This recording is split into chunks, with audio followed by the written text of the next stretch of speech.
dipakai dalam banyak hal. Menikmati resort atau cottage berbentuk rumah panggung tak perlu jauh-jauh ke Raja Ampat atau Derawan.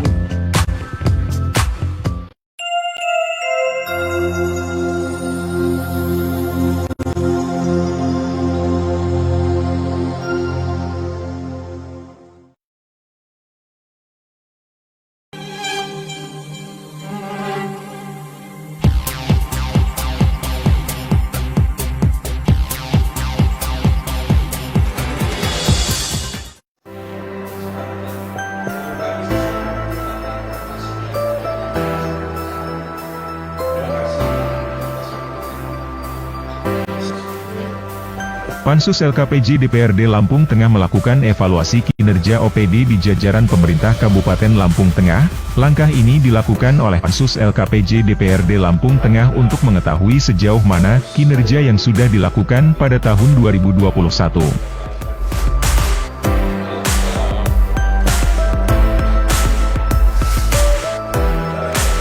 Pansus LKPJ yang dihadiri Ketua DPRD Lamteng Sumarsono, dipimpin oleh Ketua Pansus Politisi PDI Perjuangan Lambok Nainggolan, didampingi Sekretaris Pansus Joni Ardito dan beberapa anggota Pansus.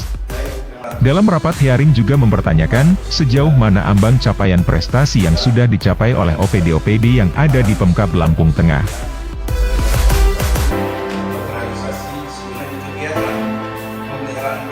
Sejumlah OPD yang ikut dalam rapat hearing diantaranya, Badan Kepegawaian dan Pengembangan Sumber Daya Manusia, BKPSDM, Kabupaten Lampung, Dinas Perdagangan dan Koperasi, serta Dinas Kependudukan dan Catatan Sipil Lamteng, Senin 19 April 2022. Sejumlah bahasan dalam rapat dengar pendapat tersebut diantaranya, sejauh mana pengawasan disiplin PNS hingga keberadaan status tenaga kerja honorer P3K dan serapan anggaran di tahun 2021.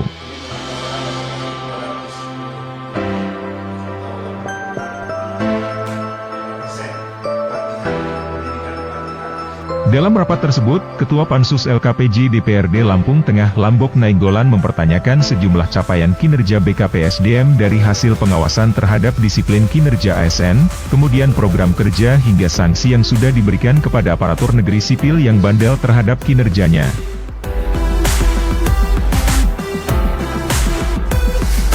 Lambok juga menanyakan kepada BKPSDM terkait nasib dan status para tenaga honorer di setiap OPD melalui perekrutan pegawai pemerintah dengan perjanjian kerja, atau P3K.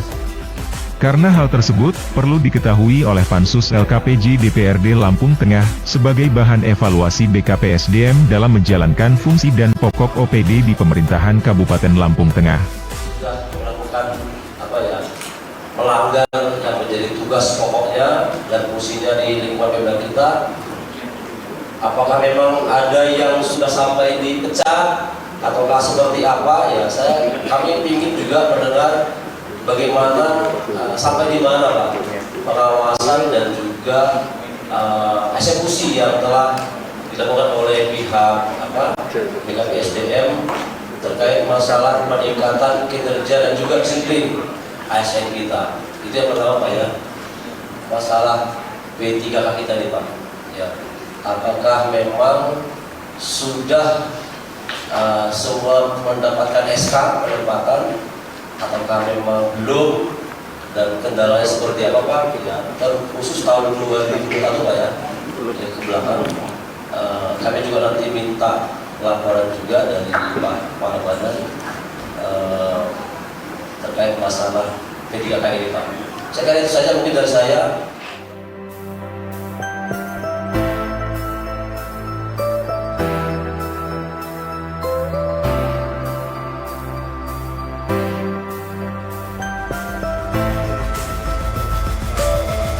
Kepala Bidang di OPD BKPSDM Lampung Tengah, Agus Widyajudin, menanggapi pertanyaan Ketua Pansus Lambok Nainggolan terkait tenaga honorer yang ada di Pemkab Lampung Tengah, bahwa saat ini, sejumlah honorer P3K tahap 1 yang berjumlah 924 dan tahap 2 sejumlah 935, sudah diusulkan nomor induknya di Badan Kepegawaian Negara BKN.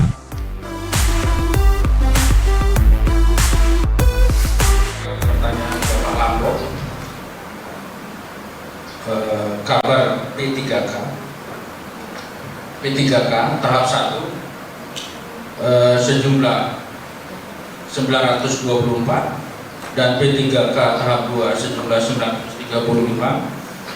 Sudah kita usulkan penetapan nomor induk P3K-nya ke BKN, masih berproses di BKN. Nanti setelah nomor induk P3K itu terbit, dikirim ke kita buatkan SK Bupatinya. Setelah itu baru kita serahkan ke masing-masing yang bersangkutan. Pada kesempatan ini juga kami laporkan perkembangan CPNS direncanakan besok hari Selasa jam 10 akan kita serahkan ke masing-masing yang bersangkutan direncanakan oleh Bapak Bupati di Mubarak. SK-nya sejumlah 159 orang. Demikian yang bisa saya sampaikan. Lebih kurangnya saya mohon maaf. Saya ini wassalamualaikum.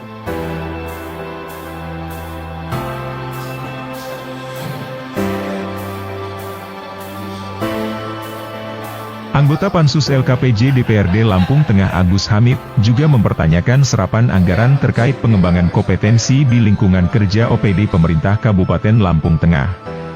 Menurutnya, berdasarkan data yang diterima oleh Pansus, ada beberapa anggaran yang tidak terserap dalam hal pengembangan SDM di jajaran ASN Pemkab Lamteng.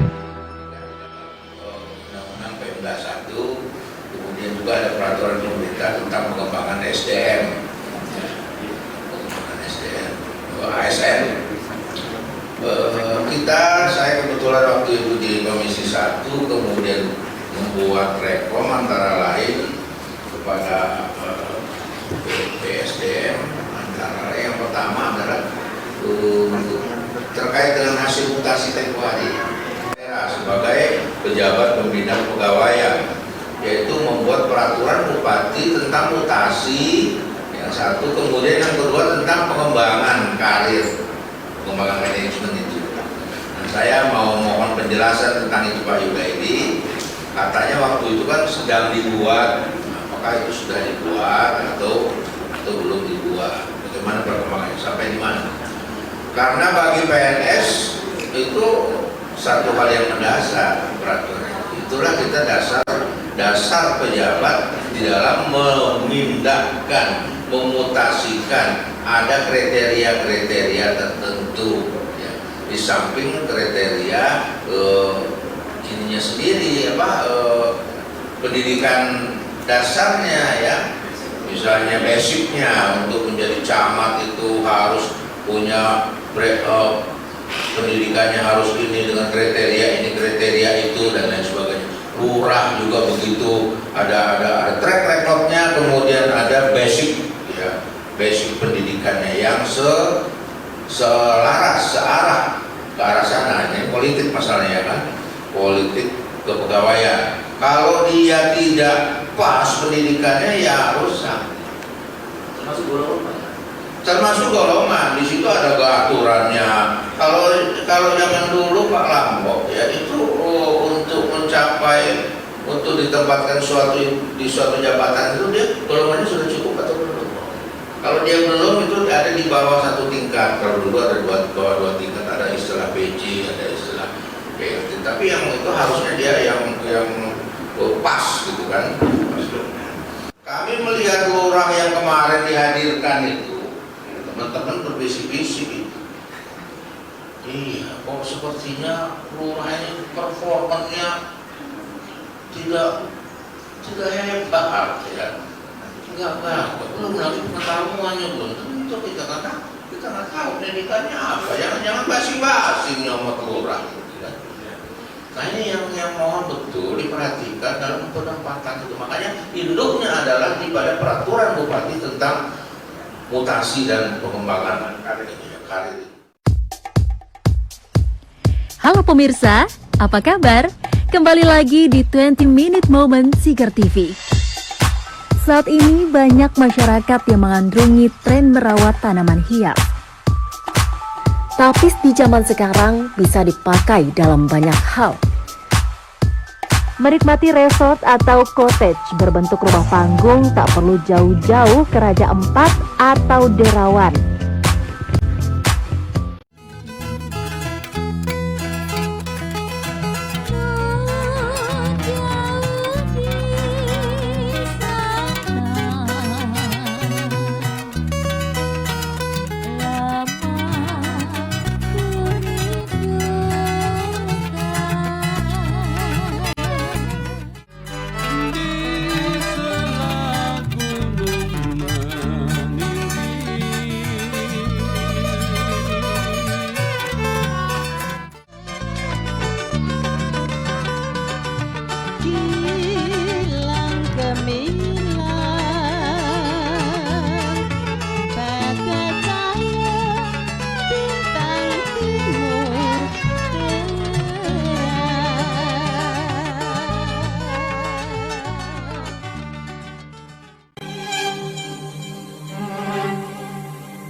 Menanggapi hal tersebut, Kabid di BKPSDM, Agus Widyajudin menyampaikan, penyerapan anggaran di BKSDM tahun 2021 terkait pengembangan kompetensi tak sepenuhnya dapat direalisasikan, karena terbentur dengan pandemi COVID-19, sehingga banyak kegiatan dilakukan dengan daring saja.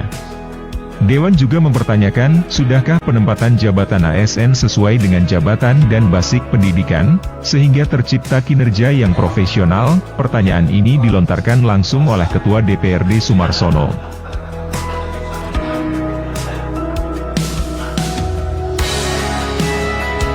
Menurut Ketua DPRD Lamteng Sumarsono, jika penempatan ASN sesuai dengan keahliannya, maka akan menghasilkan kinerja yang baik.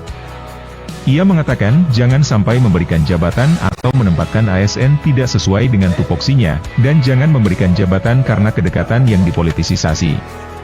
Sumarsono sangat berharap dalam perekrutan jabatan di setiap OPD Pemkab Lampung Tengah berjalan profesional.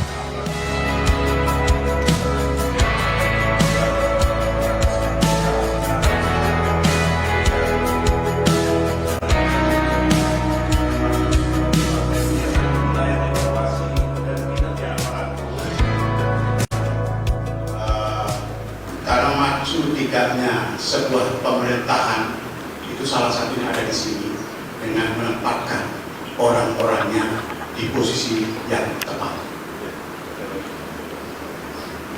Pada ada penempatan dengan suka dan tidak suka, like and dislike, tidak pada tempatnya, bukan menempatkan orang per orang pada artinya, maka siap-siaplah pemerintahnya akan gagal total. Dan pada saat gagal total, tentu rakyat yang akan menjadi korban. Jadi saya berharap terkait dengan hasil serapan dan lain sebagainya, di atas kertas semuanya bagus. Laporannya biasa, ASN kan, kalau nggak bagus, nggak dipuji sama pimpinan. Tetapi saya berharap semuanya berjalan sesuai dengan apa yang ada di lapangan. Salah satu contoh yang dikritisi, betul-betul dikritisi oleh teman-teman di DPRD adalah penempatan lurah, sehingga dia mengambil kebijakan sangat kontraproduktif. Satu titik aja, apa mau dikupas semua. Nah, saya berharap ini tidak berkelanjutan. Gerai job itu betul-betul dilakukan. Jangan karena dekat sama penguasa itu, sama seorang bupati itu, sampai dia saja, paparkan kalau memang perlu. Pak, ini bukan ahlinya, nanti malah kacau. Inilah, tolong rekomendasikan pada saat KPC nanti diparipurnakan, sampaikan itu. Ya, kita sampaikan kepada publik. Saya dan teman-teman ini mewakili publik bahwa ada yang salah terhadap rekrutmen dan penempatan daripada ASN, sehingga terjadi beberapa kontraproduktif, dan itu betul-betul terjadi. Saya rasa hanya itu aja dari saya. Saya berharap Pak siapa ceritakan Yudari Hasan yang mengomayai BKSDM dalam penempatan seseorang dan pembuatan SK betul-betul diperhatikan, bantu bupati dan wakil bupati menempatkan orang yang pas. Kalau Pak Bupati ngomong pesan, kasih masukan, jangan asal Bapak senang aja, terserah Bapak siapa yang ditaruh. Nah, jangan seperti itu. Kerja yang baik adalah kerja yang kita memberikan laporan secara real berdasarkan data yang ada. Kadang-kadang kan sedih juga, SHMH, MM, dan lain sebagainya. Pada saat kerja kontraproduktif. Nah, karena dia tidak memahami akar masalah daripada tugas yang diembannya. Untuk itu sekali lagi saya berharap BKSDM sebagai stakeholder yang tugasnya menempatkan, membuatkan SK kepada seseorang untuk melaksanakan dengan baik. Salah satu contohnya, hasil Banmus di DPRD bahkan pernah mau digagalkan hanya gara-gara hal yang sangat remeh-temeh sepele. Salah satu contoh, bayangin hasil Banmus yang tingkatannya satu tingkat di bawah paripurna, nyaris gagal. Kenapa? Ya itu tadi pokok. Nah, saya berharap mumpung masih ada waktu, ayo yang katanya mau percaya itu betul-betul ditata dengan baik, bukan karena suka dan tidak suka atau balas jasa, balas budi karena dia pernah membantu untuk memenangkan calon kader. Itu sudah selesai. Kembalikan profesionalisme, profesionalitas dengan komposisi yang betul-betul ideal. Bantu negara ini. Dan saya rasa itu dari saya.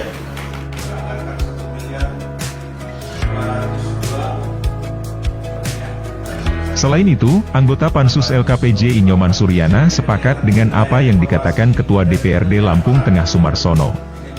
Ia mengatakan jika penempatan jabatan ASN tak sesuai dengan keahlian atau pendidikan tentunya tidak dapat melakukan fungsi dan tugas pokok pekerjaan yang dapat berakibat ketidakberhasilan pemerintahan.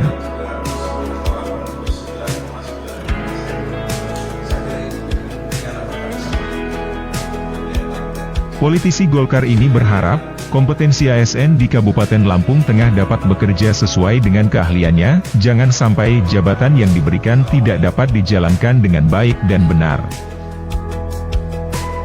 Sampai secara konkret dari setiap program dan kegiatan itu, secara konkret loh. Karena ini yang kita evaluasi. Ya. Misalnya dibilang pengembangan pegawaian misalnya, apa yang dicapai, berapa orang pegawai sudah dibina. Nah, sebenarnya laporan ini, laporan kinerja, penggunaan anggaran, pencapaian, output, outcome, apa yang dicapai. Inilah yang akan dievaluasi. Ini hanya pemaparan serapan anggaran.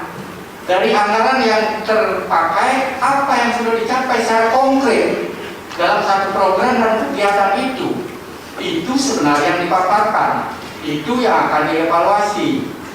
Itu pertama. Terus yang kedua, saya mendukung apa yang disampaikan oleh Pak Ketua tadi terkait penempatan pegawai. Karena sekarang ini sudah tidak ada lagi badan pertimbangan pangkat dan jabatan. Kalau dulu ada badan yang namakan Baperjaka, itulah yang bersidang, itulah yang rapat, menentukan daripada the right man and the right place. Sesuai dengan pangkatnya, sesuai dengan skillnya, sesuai dengan pendidikannya, di Baperjaka. Nah sekarang untuk ini, karena Baperjaka tidak ada, apa pertimbangan penempatan pegawai itu? Apa BKD itu hanya mengikuti daripada kemauan bupati, kemauan wakil bupati, atau sistemnya familiar? Nah ini yang perlu saya tanyakan. Karena orang yang menempati satu jabatan itu harus mampu dia itu mengendalikan tugas pokok dan fungsi dalam satu kelembagaan jabatan itu, baru akan berhasil pemerintahan ini. Nah, kalau itu tidak mungkin akan bisa terjadi gitu. Nah, inilah yang perlu saya koreksi. Berapa silpa, apa yang secara konkret bisa dicapai. Nah, bagaimana sistem pertimbangan daripada penempatan sosok daripada pegawai yang akan mengemban tugas di situ. Terus yang ketiga, sekarang ini berdasarkan peraturan Bupati bahwa kalau ke depan sih nggak bisa. Kalau yang kemarin kewenangan untuk mengangkat honorer, kalau yang seperti dulu dinamakan PDHL, itu adalah ketua daripada atau kepala OPD berdasarkan peraturan Bupati. Nah, di sini pertimbangannya seperti apa? OPD itu mengangkat daripada tenaga honorer. Nah, kemana mereka itu harus berkonsultasi? Apakah beban tugas yang ada dalam unit kerja itu kurang tenaga yang harus menangani daripada beban-beban kerja tersebut, baru dia itu bisa mengangkat tenaga honorer. Jangan semau-maunya ngangkat. Oh, ini kesempatan sekarang ini kita jadi kepala dinas, kita angkat aja famili segala macam, atau menggunakan kesempatan untuk cari uang. Siapa mau jadi tenaga honorer di OPD ini? Ya, bandrolnya sekian. Ini umpamanya. Maka semua itu harus dipertimbangkan secara mendasar gitu. Nah, sudah itu dari 3.527 honorer yang ada di Lampung Tengah ini sudah dijaring yang akan diangkat menjadi P3K, ya, pengangkatan pegawai dengan perjanjian kerja ini berapa seluruhnya? Dari 3.527 itu berapa yang sudah terseleksi? Nah, karena di tahun 2022 ini harus tuntas. Di tahun 2003 itu nanti sudah tidak ada lagi tenaga honorer. Nah, menurut saya itu pertimbangan manusiawi sekarang ini kita kedepankan. Teman-teman kita yang sudah honorer sudah dari 1 tahun sampai 17 tahun, bagaimana pertimbangannya? Kalau menurut saya, sepanjang mereka itu memenuhi persyaratan dari sisi umur, pendidikan dan sebagainya, ya tolong dipertimbangkanlah secara manusiawi itu.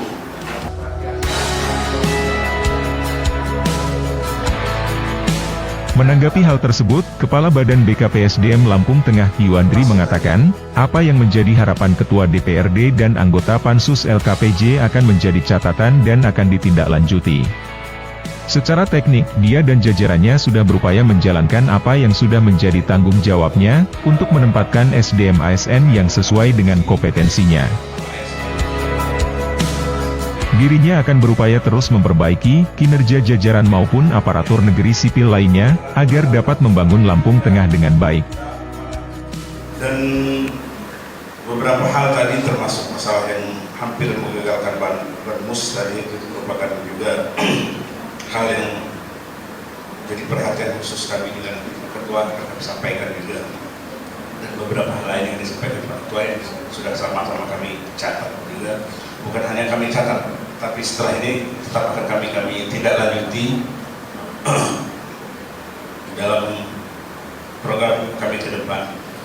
Kemudian secara rinci nanti ada kabit yang membidangi dengan yang disampaikan Pak Pelapor juga maupun dari Pak Ketua tentang kinerja dan disiplin. Kaitan dengan kinerja dan disiplin, kalau dikatakan masalah pengambil kegiatan termasuk masalah pemberhentian, kemudian memberikan teguran dan hukuman. Nah, secara rinci ya Pak Agung yang tolong disampaikan berapa kemarin yang sudah kita berhentikan dan berapa yang sudah mendapatkan teguran, baik di bisa maupun tertulis, karena data yang real ada di bidang bersangkutan.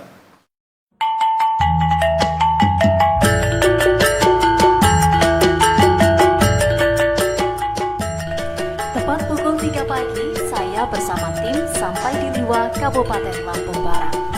Udara yang dingin dan suasana yang masih gelap.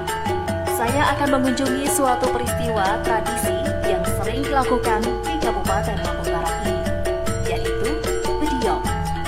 Bediom merupakan budaya dan adat istiadat masyarakat Lampung Barat yang akan pindah rumah, baik itu rumah yang baru dibangun atau rumah yang telah lama berdiri, dan akan ditempati oleh penghuni yang baru.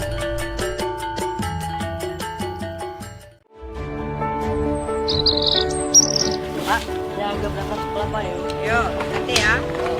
Oh, waalaikumsalam.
Selain itu, dalam hearing dengan Dinas Koperasi dan Perdagangan Pemkab Lampung Tengah, Pansus LKPJ mempertanyakan sejauh mana perkembangan UMKM yang ada di Kabupaten Lampung Tengah.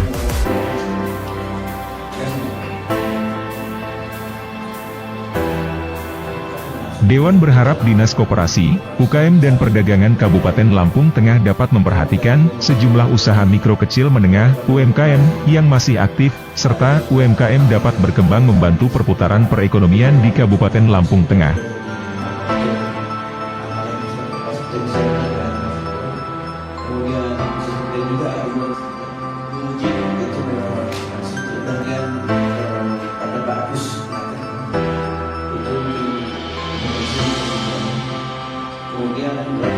Kemudian salah satu harapan saya di sekretaris Disnaker kami ini sudah tidak mungkin mas. Untuk usaha ini kalau kita saat ini kita lakukan verifikasi data yang sudah ada.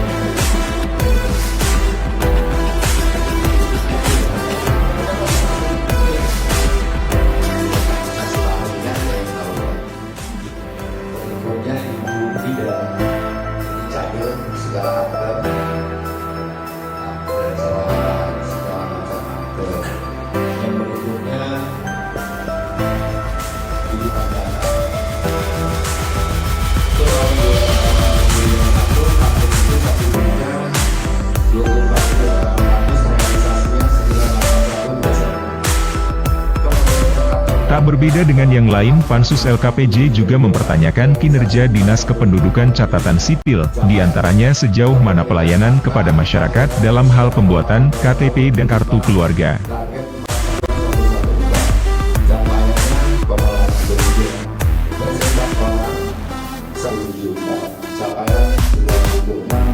Menanggapi pertanyaan tersebut, Kepala Dinas Disdukcapil Lampung Tengah, Genta, memberikan jawaban terkait pelayanan Disdukcapil yang terus membaik. Namun di sisi lain, ada juga yang menjadi keluhan Disdukcapil terkait SDM operator jaringan online untuk pembuatan KTP yang ada di setiap UPTD yang tersebar di sejumlah daerah Lampung Tengah.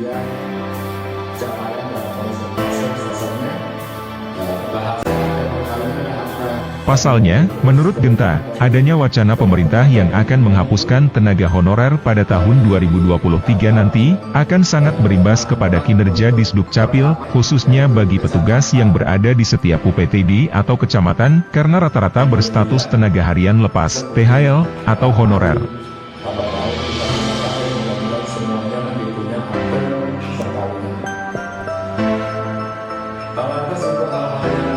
Jika wacana penghapusan tenaga honorer terjadi, maka Disdukcapil akan mengalami kesulitan dalam mengoperasikan jaringan layanan untuk melayani masyarakat dalam pembuatan KTP.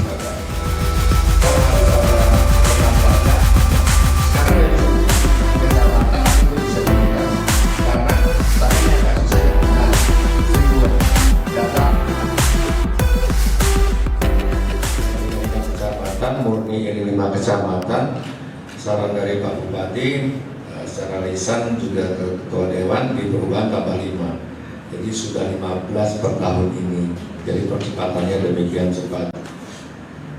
Lantas saya sebenarnya gak aman, karena dari Kemenpan itu tahun 2023 THL itu tidak ada lagi.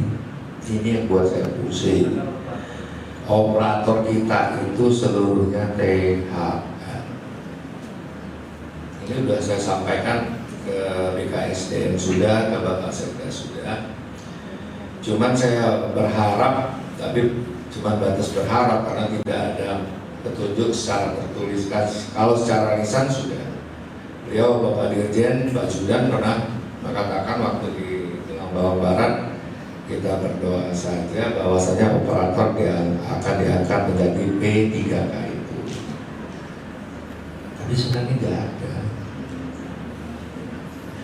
Kalau ini sempat benar, memang agak tersendat gitu Pak. Karena seluruhnya itu dari THL. THL kita semuanya yang di kecamatan maupun yang di sini operator-operator yang ahli-ahli itu semua rata-rata THL. Terus yang pegawai negerinya hanya beberapa, jadi kalaupun itu di-stop, nantinya pasti ada hambatan. Dipastikan ada hambatan. Pertama di kecamatan, karena rata-rata THL. Kalau yang di sini masih ada beberapa orang yang pegawai negeri. Itu yang menjadi momok dalam jangka waktu sampai bulan Januari 2023. Enggak lama lagi. Saya kemarin di rapat waktu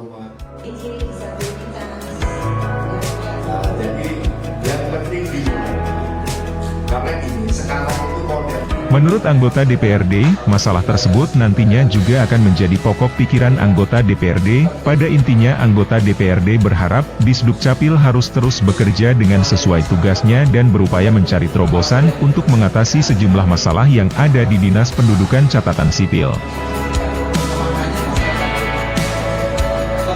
Sebagai instansi yang mewakili rakyat, DPRD akan berupaya juga mencari solusi dalam memecahkan masalah yang dihadapi pemerintah Kabupaten Lampung Tengah.